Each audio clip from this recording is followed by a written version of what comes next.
Thank you. Thank you.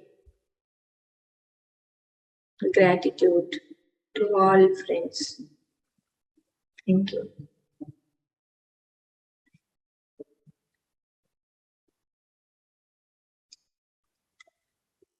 तो हम बात कर रहे थे कि जो हमने कल बात शुरू की थी कि हमारे जीवन का उद्देश्य, पर्पस ऑफ लाइफ क्या होना चाहिए। तो आयुर्वेद हमेशा एक बात कहता है कि ये आयुर्वेद, आयु का विज्ञान, और आयुर्वेद ने हमेशा मनुष्यों की बात की है।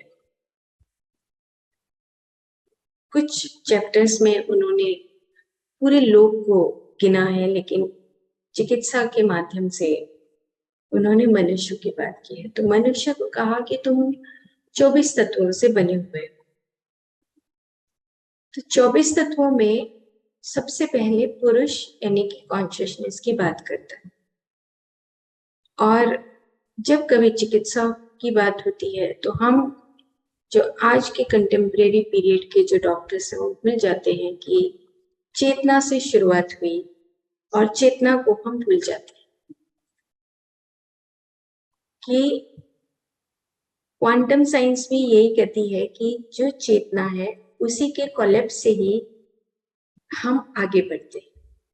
और सेम इसी तरीके से आयुर्वेद भी यही बोलता है कि चेतना और प्रकृति इन दोनों से ही आगे हमारे 24 तत्व बनते हैं। और फिर हमें एक स्वरूप मिलता है जिसको कि उन्होंने मैं बोल दिया है कि हम एक्चुअलिटी की फॉर्म में आना शुरू होते हैं।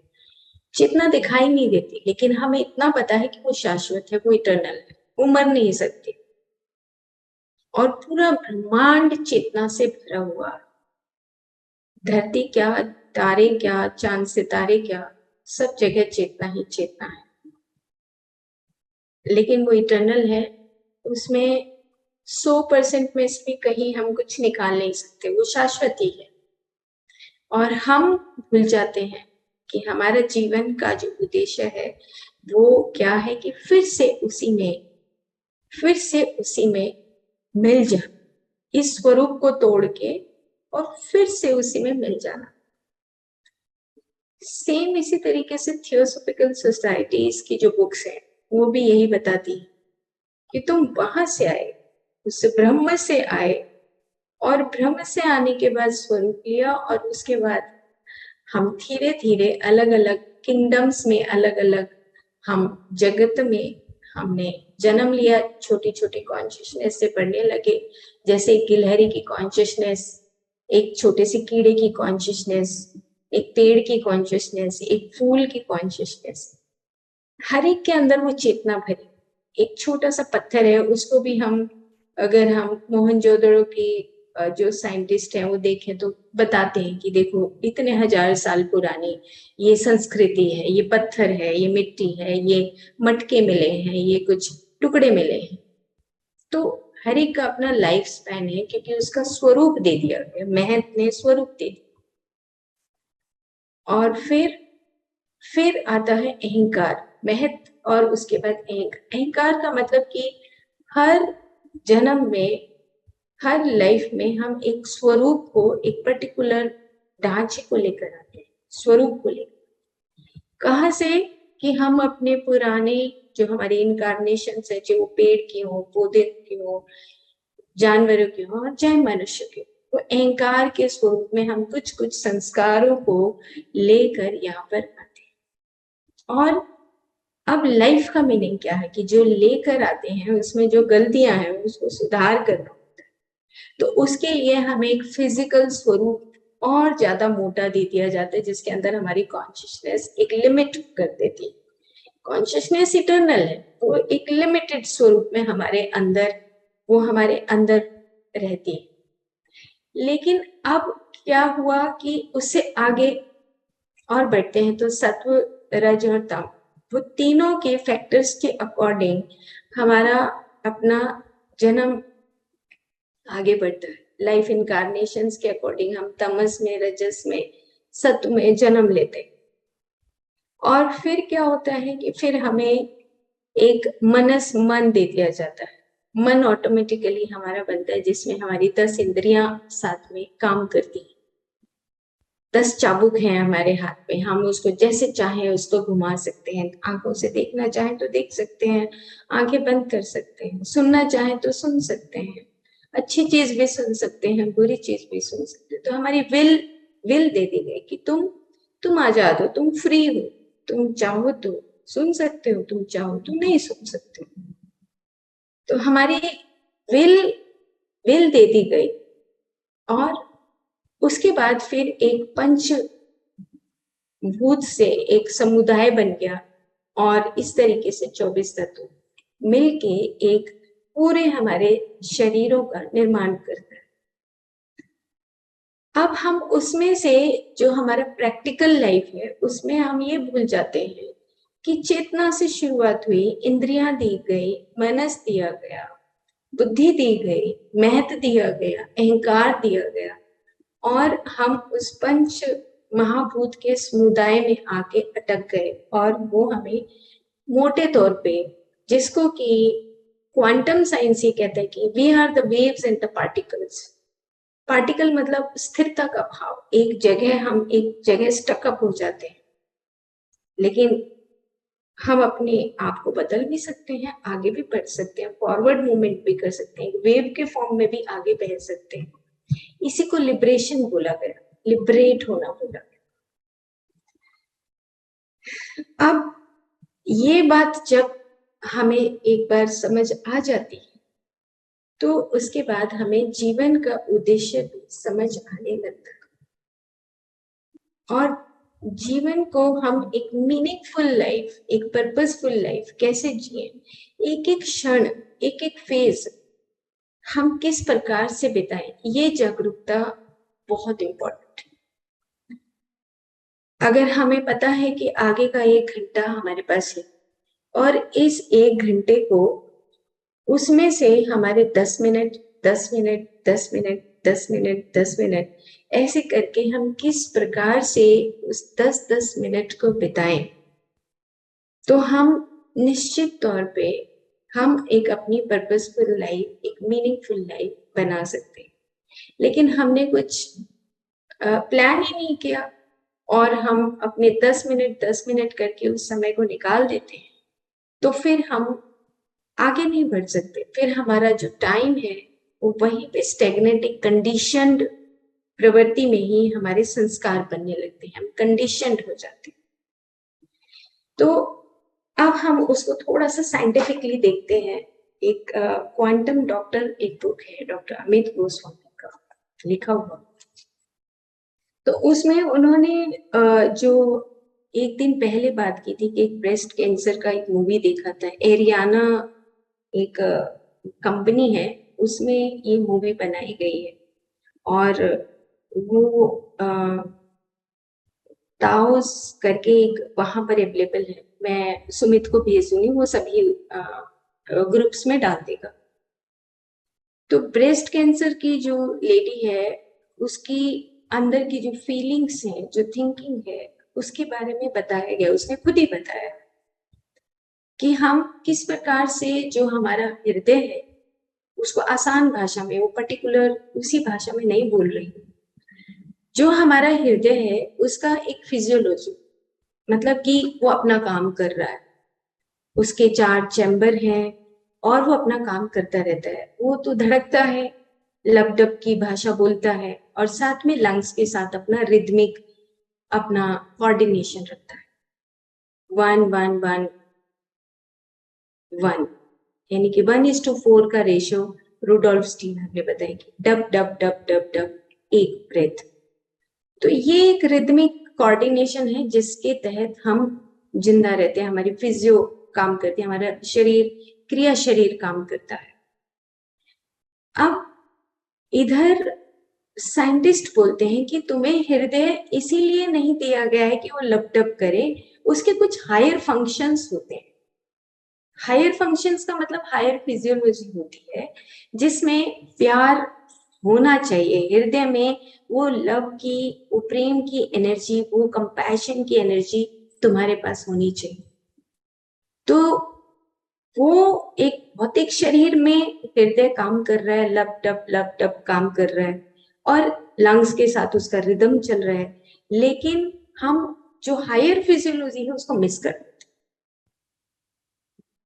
तो जब हम उसको मिस करने लगते हैं और भौतिक स्तर पे एक मशीन की तरह जीवन को जीने लगते हैं, तो हम उस हायर फंक्शन को मिस करके हमारा जो लविंग पार्ट है वो मिस हो जाता है।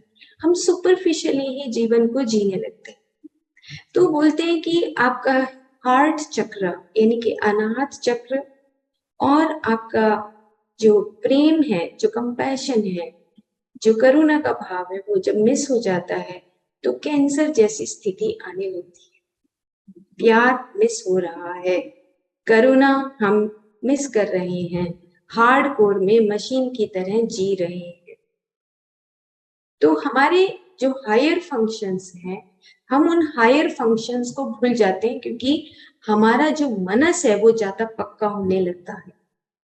मनस मतलब कि थॉट प्रोसेस रॉन्ग मीनिंग्स देना शुरू कर देते हैं, रॉन्ग मीनिंग्स देते हैं, वो ऐसा है, वो ऐसा है, मैं उससे प्यार नहीं कर सकता, मुझे उससे नफरत है, और जेलस है, चिढ़ है, इरिटेशन है, कितनी सारी चीजों को हम, जो हमारे मन का दायरा है, जहाँ पे हमारे थॉट प्रोसेस चलते हैं, वहां पे हम रॉन्ग मीनिंग ऑफ थॉट्स देने लगते हैं, और वो ही जो रॉन्ग मीनिंग्स है वही क्रॉनिक डिजीज में कन्वर्ट होने लगता है, वो क्रॉनिक हो जाते हैं, क्रॉनिसिटी, हम सड़ने लगते हैं। क्रॉनिक का मतलब सड़ान पैदा होने लगती है हमारे अंदर, क्योंकि हमारी कोशिकाएं तो नेचुरली हर हर क्षण वो मर रही हैं और जिंदा हो रही हैं, मर रही हैं और जिंदा हो रही है, रिप्लेसमेंट हो रहा है, कहीं ना कहीं रिप्लेसमेंट चल रहा है पूरी बॉडी के अंदर। लेकिन अगर हमारा इरिटेशन, हमारी जेलस और हमारी लव की फीलिंग्स नहीं होना, हमारा करुणा का भाव नहीं होना, तो फिर हमारे हायर फंक्शंस अलग होने लगते हैं, सेपरेट होने लगते हैं। कभी कभार हम जब किसी पेड़ को देखते हैं, किसी चींटी को देखते हैं, सड़क पे गाय को देखते हैं, तो कहीं कहीं हमें दया का भाव आता है। तो वो पर्टिकुलर सेकंड नोट करने की जरूरत है कि ये, this is the real we are, ये हम हैं, जहां पर वो कंपैशन का भाव आता है उस सेकंड में, अदरवाइज हम नहीं एग्जिस्ट करते, अदरवाइज हम एक एनिमेट की जिंदगी जी रहे, क्योंकि उसका भी दिल धड़क रहा है, जानवरों का भी, पर वो ब्रेन एक्सपेंडेड नहीं है उनका। हमारा हायर ब्रेन, हमारा हायर माइंड जो है, हमने उसको कभी जागृत किया ही नहीं, हम उस नॉर्मल फिजियोलॉजी में ही जी रहे हैं, बुराइयां करते करते थके नहीं, कितने जन्म बीत कर।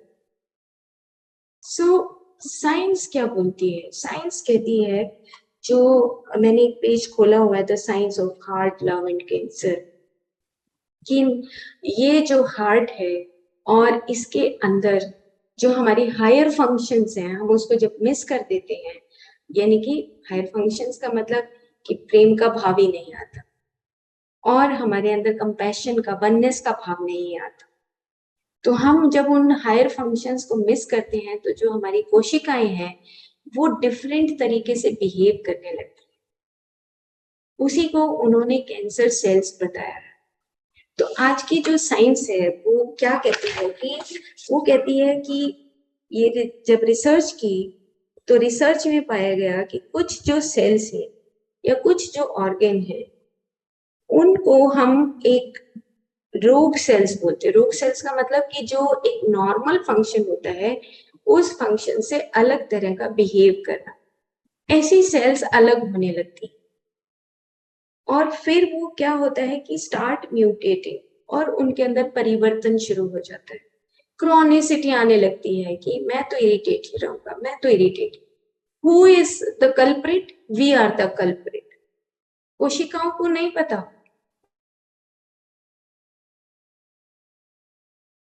लेकिन हम उसको छोड़कर उस म्यूटेशन में, उस परिवर्तन में जो क्रॉनिसिटी जो हमें हमें पुराने हमारे पैटर्न के ऊपर लेकर जाती, हमारे पैटर्न सेट हो जाते, नहीं नहीं मैं उसको देखना नहीं चाहता, इरिटेशन शुरू हो जाती, हम लिबरल नहीं होते, कहीं पर हम बहुत ढीठ तरीके से बिहेव करते, स्टर्बन हो जाते, जिद्दी हो जाते।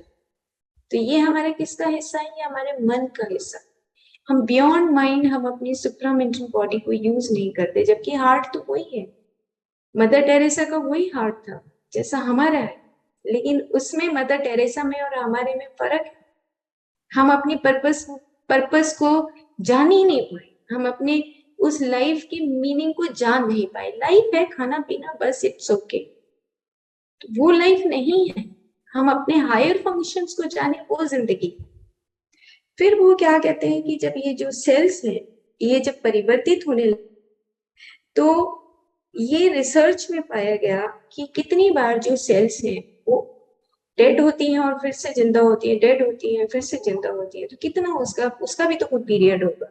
तो कहा कि अप्रोक्सीमेट 50 टाइम्स, कोई इन्होंने साइंटिस्ट लिखे हैं लियोनार्ड हेफ्लिक करके, कि बताया कि 50 टाइम्स एक सेल जो है वो बार बार अपना रीजनरेट करती है, अपने आप को रीजनरेट करती है, फिर से जन्म लेती है।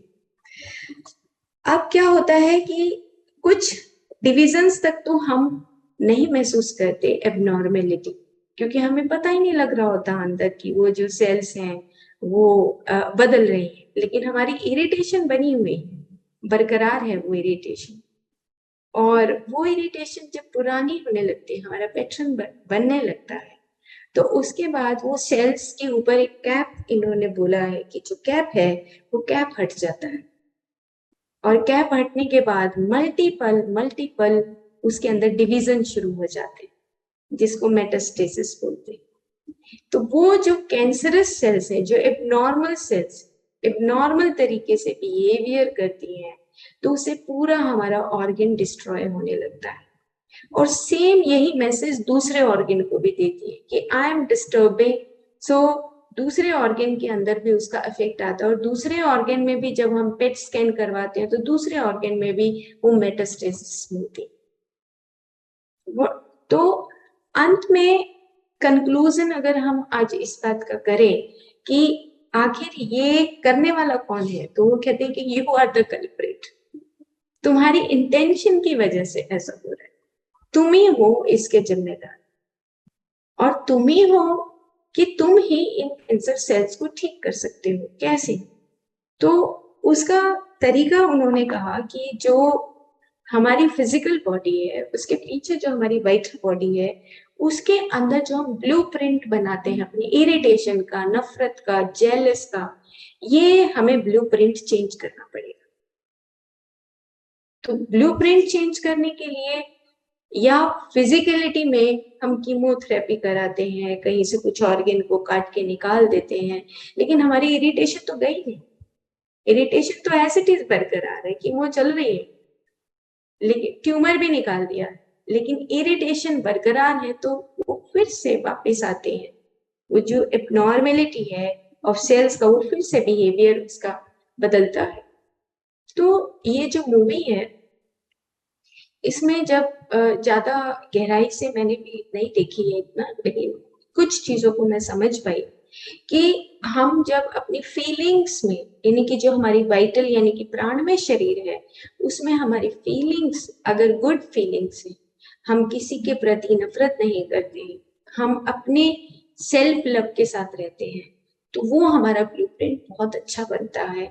तो हम कैंसर सेल्स को रोक सकते हैं। तो उसकी कीमो चलती है, और कीमो चलते चलते उसकी स्किन के अंदर जो चेंजेस आते हैं, उसकी आंखों में, उसके चेहरे में, उसकी बातों में, उसके बाल उठ जाते हैं, तो ये जो बदलाव है ये सारा दिखाते हैं कि ये बदलाव आने के बाद मैं समझ पाई जिंदगी में कि इससे पहले ही मैं शायद ठीक हो जाती, मैं अपनी इस बिहेवियर को बदलती तो शायद मैं ठीक हो जाती, लेकिन कीमो के बाद भी वो पॉजिटिव इमोशनल सर्किट्स के साथ जाके वो ठीक होती।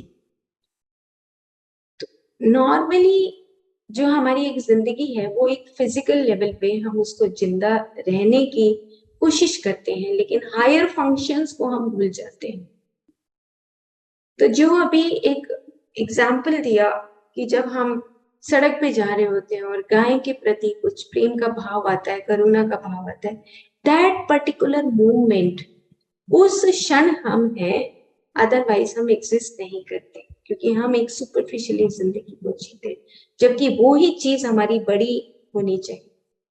सो हमारा जो हार्ट है, वो कहते हैं कि जब आपके हार्ट के अंदर एक प्रेम पैदा होने लगे, आपके अंदर कंपैशन का, दया का भाव आने लगे, गुडनेस का भाव आने लगे, हमेशा गुडनेस का एक भाव आए और वननेस का भाव आए, होलनेस का भाव आए। तो होलनेस मतलब, गुडनेस मतलब क्या हुआ कि मैं अपने हृदय के दायरे में ही तुम सबको रख रहा हूं, मेरा हृदय विस्तार कर रहा है, आ जाओ, कोई बात नहीं, तुम भी आ जाओ, तुम भी आ जाओ, एक्सेप्टेंस। तो जब हमें एक्सेप्टेंस आने लगती है, तब हमारे हृदय का द्वार खुलता है। और डॉक्टर अमित गोस्वामी ने तो एक क्रिस्टल क्लियर बता दिया है कि जब आप किसी दूसरे को अपने उस डोमेन में रखते हो, तो आपका इम्यून सिस्टम काम करता है। इम्यून सिस्टम कहाँ लड़ाई करता है? जहाँ पे एंटीबॉडीज आते हैं, जहाँ पे एंटीजन आए और एंटीबॉडीज क्रिएट होने शुरू हो गए। कुछ भी अजीब चीज आएगी तो बुखार हो जाएगा, तो हम भी कुछ चीजों को अजीब, इरिटेट कर देखने लगते हैं, तो हमारे इम्यून सिस्टम को डिस्टर्ब करता है। उन्होंने तो क्रिस्टल क्लियर बोल दिया। डॉक्टर अमित गोस्वामी की जितनी भी बुक्स हैं, उसमें एक चीज उन्होंने उदाहरण के तौर पे दी है कि जब मेरी पत्नी मेरे को जब मैं अपनी पत्नी को कहता है कि आई लव यू, तो वो कहती है कि you prove it, how you love me. तो तुम प्रूव ही नहीं कर सकते, तुम सुपरफिशियली बोल रहे हो, तुम्हारी लैंग्वेज ही है सुपरफिशियल। सो कहते कि वहां से मैं ट्रिगर हुआ, और ट्रिगर करने के बाद ये इतनी सारी book, quantum spirituality, see the world as a 5 layer की, quantum integrative medicine, quantum intellect books उन्होंने एक ट्रिगर होने की वजह से लिख दी। उन्होंने साइंटिफिकली प्रूव किया कि when you expand your heart, जब आप अपने दिल को बढ़ाने लगते हो और दूसरों को उसमें धीरे धीरे करके शामिल करने लगते हो, तो तुम्हारा इम्यून सिस्टम बूस्ट अप होता है। सो इसको बहुत आसान समझने का तरीका ये है कि दूसरे की जो जिंदगी है उसको वही छोड़कर, और जैसा भी वो व्यक्ति है उसके प्रति एक पॉजिटिव भाव रखना, बस कि हाँ, मैं उसके प्रति मैं पॉजिटिव हूँ, इतना भी बहुत है। अगर हम उसको चलो हृदय के दायरे में ना शामिल करें, तो भी अगर पॉजिटिव का भी भाव है, तो भी हमारा इम्यून सिस्टम डिस्टर्ब नहीं होता। तो ओवरऑल बात ये है कि हमें अपने जो जीवन में हम इस जो धारण किया है हमने, ये 24 तत्वों वाला जो शरीर है, ये धारण करने के बाद इसको जरूर हमें समझना है, ये हमारे जीवन जीने का उद्देश्य क्या है। वो एक मीनिंगफुल लाइफ जीने के लिए हमें अपने हार्ट की, अपने गले की विशुद्धि चक्र की, उस हायर फिजियो को समझना पड़ेगा, यानी कि क्रिया कैसे करनी है। तो नॉर्मली हमारा ऑटोनोमस फंक्शन तो काम ही कर रहा है, हृदय तो धड़क रहा है, बोल भी रहे हैं तो भी धड़क रहा है, लेकिन उसका और हायर फंक्शन क्या है, तो और बातें हम कल करेंगे। ओके।